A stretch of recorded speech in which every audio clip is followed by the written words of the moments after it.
A male peacock jumping spider from Australia, on a quest for a mate. And when you're the size of a grain of rice, almost anything here could be dangerous. He's searching for any sign that a female spider came this way. And he's found something.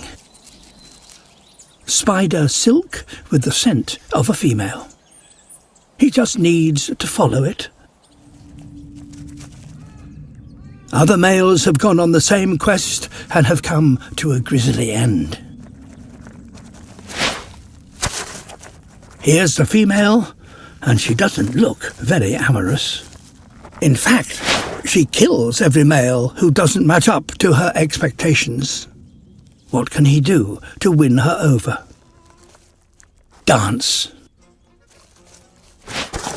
Dance for his life. He will need a show-stopping trick to avoid becoming lunch. With his fan unfurled, he begins an ever more complicated series of dance moves to try and seduce her. At last, she succumbs to his advances and allows him to mate with her. He matched her expectations. But she kills him anyway. After all, his body will make the perfect meal with which to nourish their eggs.